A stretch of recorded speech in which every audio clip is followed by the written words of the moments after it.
In part 1 of the Wetland Management series, we discuss the roles and responsibilities of WRE landowners in managing wetland habitats on their easements. This video will focus on the various wetland types that might occur in your easement and how wetlands change over time due to natural succession. Habitat succession is the natural and predictable transition of one plant community to another over time. It begins with a pioneer plant community that develops when an area is first disturbed and ends with a permanent, mature plant community many years later.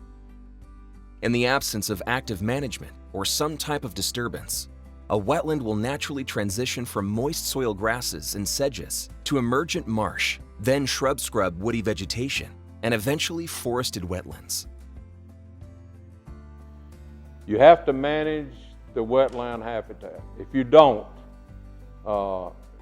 in a very short period of time, Mother Nature will take over. You'll have plants, vegetation that's undesirable, that will literally take over the wildlife spots, the waterfowl holes. If you don't maintain it, I'm talking about on an annual basis. It's a year-round project. When you look at these properties, if you don't do any management or you do minimum management, you're going to find that succession will take over. If you don't do anything, then you're going to find that the woody vegetation is going to take over in areas that you don't want it to take over. That means your shallow water area, they're going to grow up in woods. When a wetland reserve easement is established, moist soil wetlands are typically created during the initial restoration phase, which includes the conversion of agricultural fields to shallow water areas or impoundments. Moist soil wetlands provide an abundance of annual seed and invertebrates that benefit waterbirds and other wildlife. When impoundments are seasonally drained and properly managed, they will maintain their early successional moist soil conditions that produce desirable annual plants, such as wild millets, smartweeds, sedges, and panic grasses. We're here in an impoundment where we just completed a midsummer drawdown. You'll see that we have stretched the duration of this drawdown over about 3 weeks so that we're able to maintain some soil moisture, because the group of plants that we're managing for to be able to attract waterfowl in this impoundment, they exist in the conditions where soil is moist all well into the growing season, so that they can proliferate and produce seed for waterfowl as they migrate in the fall and winter. Managed moist soil wetlands can also provide open mudflats and shallow water areas that are important for migrating shorebirds and wading birds. When water management and soil disturbance is not performed annually, natural succession will begin transitioning to the next wetland stage, emergent marsh. Emergent marsh is a wetland successional stage that will begin developing relatively quickly in moist soil impoundments with minimal or no disturbance. These areas typically hold water throughout the year, but water levels fluctuate due to rainfall and partial drying in summer. Emergent marsh is characterized by dense wetland plants such as cattails, bulrush, and cutgrass, but will also have some areas of open water. These plants prefer water between 6 inches and 3 feet deep and are rooted in the soil, but emerge above the water surface. So in an impoundment where you haven't been able to get in and manage in a couple of years, over time, some of these perennial species will start popping up. It takes them a couple more years to establish. It also takes a lot longer for you to reclaim those units. Providing some emergent marsh on your easement increases habitat diversity and provides feeding, roosting, and loafing sites for waterfowl and marsh birds, habitat for reptiles and amphibians, and nesting and brood rearing areas for waterfowl and wading birds. If wetlands are left undisturbed for several years, woody plants begin to invade, and a shrub-scrub community will begin to develop. When we talk about plant succession in wetland habitats, we're talking about the processes where different habitat types grow into different phases. So for example, we're in a wetland or near a wetland habitat here in impoundment where we have emergent marsh habitat. We have some good quality for waterfowl foods, Delta duck potato that's growing here. It's a good aquatic vegetation. But what's happening is, because this habitat has not been set back, it's not had a disturbance in it in several years.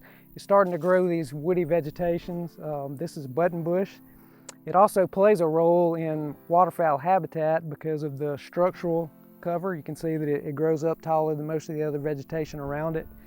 Ducks will use this kind of vegetation, especially when it grows together, several plants growing together in a clump.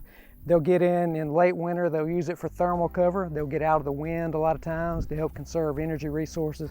So still has a lot of value, can add some diversity to having this kind of scrub-shrub habitat on an impoundment. Shrub-scrub communities are recognized by their thick woody vegetation, such as willows and buttonbush, and generally hold between 6 inches and 24 inches of water throughout the growing season. A shrub-scrub community can persist for 20 or more years if adequate water levels are maintained. However, maintaining a high percentage of wetland areas dominated by shrub-scrub communities will limit habitat diversity. Here we are, we're standing in the bottom end or the lower end, more towards the drainage where this impoundment drains. And as you can see, there's a lot of willow trees, buttonbush, stuff like that. And what I'm trying to achieve here, my goal for this end, is really try to let it get thick and kind of create this scrub-shrub type of habitat. The biggest benefits from the scrub-shrub type of habitat really are pair bonding late in the season. These birds, as soon as they start pairing up, but these are the kind of areas that they like to come to. Another big thing that's really, really good for is also what happens here late in the season. We tend to get a lot of cold weather. When we have that cold weather, thermal regulation is super, super important. The birds being able to get down in here, keep that wind off of them and stay warm on those really, really cold days is a huge, huge benefit. Along with the thermal regulation and kind of pair bonding isolation in this type of habitat, we have really, really great invertebrate hatches. So, that's another good thing. A lot of times people think, they're just loafing in here, but they're still in here eating bugs. A lot of times when that pair bonding is going on, those hens are a lot of times looking for those invertebrates because they're starting to try to, they really, really need that calcium for getting their eggs, their shells and all that ready to go for nesting. So this is kind of the areas that they kind of really start looking for that. Over time, shrub-scrub habitats may have voluntary tree species begin to establish as they start transitioning to the next successional stage, forested wetlands. However, on most wetland reserve easements, forested wetlands are designated and restored through planting appropriate tree species.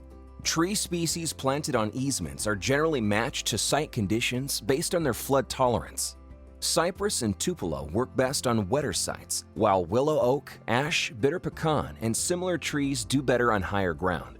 Forested wetlands are typically subject to flooding from river overflow or excessive rainfall.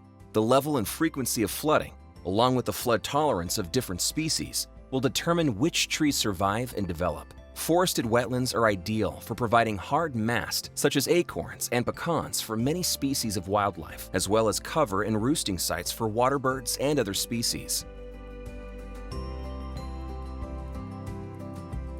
For more information on assistance with wetland reserve easements, or to obtain compatible use authorizations, contact your local USDA Service Center. Wetland Reserve Management videos were developed by NRCS and the Tri-State Conservation Partnership.